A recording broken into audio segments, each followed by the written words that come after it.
Silicon ಸಿಟಿಯಲ್ಲಿ ಮತ್ತೆ rave party ಘಾಟು ಘಮಲು ಕೇಳಿ ಬರ್ತಾ ಇದೆ. ಐಪಿಎಸ್ ಲೇಔಟ್ನಲ್ಲಿ ಭರ್ಜರಿಯಾಗಿ ರೇವ್ ಪಾರ್ಟಿ ಬಟಾ ಬಯಲಾಗಿದೆ. ಸಿಸಿಬಿ ಪೊಲೀಸರ ಮಿಂಚಿನ ದಾಳಿ ಮಾಡಿ ಮೂವರನ್ನ ಅರೆಸ್ಟ್ ಮಾಡಿದ್ದಾರೆ. ನೋಡಿ, ಐಪಿಎಸ್ ಲೇಔಟ್ನಲ್ಲೇ ರೇವ್ ಪಾರ್ಟಿ ಆಗಿರುವುದು. ರಾಜ್ಯದ ಐಎಎಸ್ ಐಪಿಎಸ್ ಅಧಿಕಾರಿಗಳು ವಾಸಿಸುವ ಲೇಔಟ್ ಭಯವೇ ಕಾಣಿಸ್ತಿಲ್ಲ. ಎಚ್ಎಸ್ಆರ್ ಲೇಔಟ್ನ 6ನೇ ಸೆಕ್ಟರ್ನ C9 ವಿಲ್ಲಾದಲ್ಲಿ ಪಾರ್ಟಿ ಅರೇಂಜ್ ಮಾಡಲಾಗಿತ್ತು. ಅಧಿಕಾರಿಗಳಿದ್ದಾರೆ, ದಾಳಿ ಮಾಡೋದಿಲ್ಲ ಹೀಗನ್ಕೊಂಡು ಆಯೋಚನೆ ಮಾಡಿದ್ರು. ಸಿಸಿಬಿ ಪೊಲೀಸರು ರೇಡ್ ಮಾಡಿದಾಗ ವಿಚಾರ ಬಯಲಾಗಿದೆ. ಮೊದಲಿಗೆ ಈ ರೇವ್ ಪಾರ್ಟಿ ಅಂದ್ರೆ ನಿಮ್ಗೆ ಗೊತ್ತಾಗಬೇಕು. ರೇವ್ ಅಂದ್ರೆ ಅದೊಂದು ಹುಮ್ಮಸ್ಸು, ಉನ್ಮಾದ ಮತ್ತು ಜೊತೆಗೆ ಮಧ್ಯರಾತ್ರಿಯ ನಂತರ 24 ಅವರ್ಸ್ ಅಥವಾ 3 ಡೇಸ್ ತನಕ ನಡೆಯುವಂಥ ಮಾದಕ ವಸ್ತುಗಳನ್ನು ಬಳಕೆ ಮಾಡಿಕೊಂಡು ಅದೊಂದು ರೀತಿಯಲ್ಲಿ ಕೆಟ್ಟ ಚಟುವಟಿಕೆಗಳ ತಾಣದ ಪಾರ್ಟಿ. ಜಸ್ಟ್ ಇನ್ವೈಟ್ ಮಾಡಿದವ್ರು ಮಾತ್ರ ಬರ್ತಾರೆ. ಈ ಪಾರ್ಟಿ ಅರೇಂಜ್ ಮಾಡೋದಕ್ಕೆ ದಿನಕ್ಕೆ 20,000 ಬಾಡಿಗೆಯನ್ನ ಪಾವತಿ ಮಾಡಿದ್ದಾರೆ. ರೇವ್ ಕಿ ಹಾಸ್ಪಿಟಾಲಿಟಿ ಸರ್ವಿಸ್ ವಿಲ್ಲಾ ಕಾಯ್ದಿರಿಸಿದ್ರು.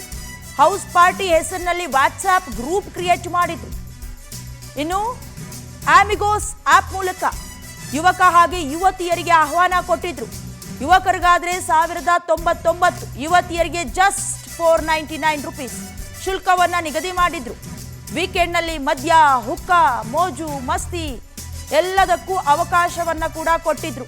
ಇತ್ತೀಚೆಗೆ ನಿಮಗೆ ಗೊತ್ತಿದೆ, ಯುವತಿಯರು ಪಾರ್ಟಿಗಳು ಅಂತ ಹೇಳಿದ್ರೆ ಆಕರ್ಷಿತರಾಗ್ತಾರೆ. ಒಂದು ರೀತಿಯ ಪಾರ್ಟಿ ಜೀವನ ಶೈಲಿಯನ್ನ ತಮ್ಮ ಜೀವನದಲ್ಲಿ ಅಳವಡಿಕೆ ಮಾಡ್ಕೊಂಡಿರ್ತಾರೆ. ವೀಕೆಂಡ್ ಆದ್ರೆ ಸಾಕು ಪಾರ್ಟಿಗಳಿಗೆ ಮುಗಿ ಬೀಳ್ತಿರ್ತಾರೆ. ಅಂಥದ್ರಲ್ಲಿ ರೇವ್ ಪಾರ್ಟಿ ಮಾದಕ ವಸ್ತುಗಳ ತಾಣ.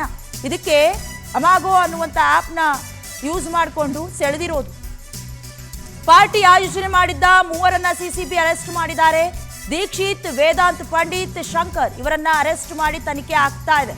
ಮನೆ ಮಾಲೀಕರ ವಿರುದ್ಧವೂ ಕೂಡ ಎಚ್ಎಸ್ಆರ್ ಲೇಔಟ್ ಠಾಣೆಯಲ್ಲಿ ಕೇಸ್ ದಾಖಲಾಗಿದೆ.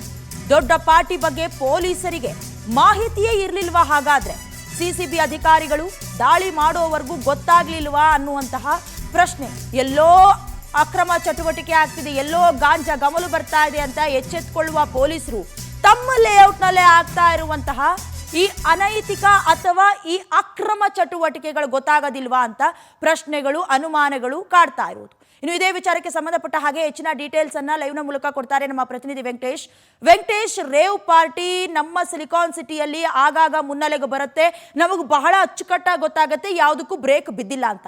ಐಪಿಎಸ್ ಲೇಔಟ್ನಲ್ಲಿ ಕೇಳಿ ಬರ್ತಾ ಇರುವಂತ ಸುದ್ದಿ ಇದೆಯಲ್ಲ, ಇದು ನಮಗೆ ಆಶ್ಚರ್ಯ ಆಗ್ತಾ ಇರೋದು. ಸದ್ಯಕ್ಕೆ ಏನಿದೆ ಡೆವಲಪ್ಮೆಂಟ್ ವೆಂಕಟೇಶ್?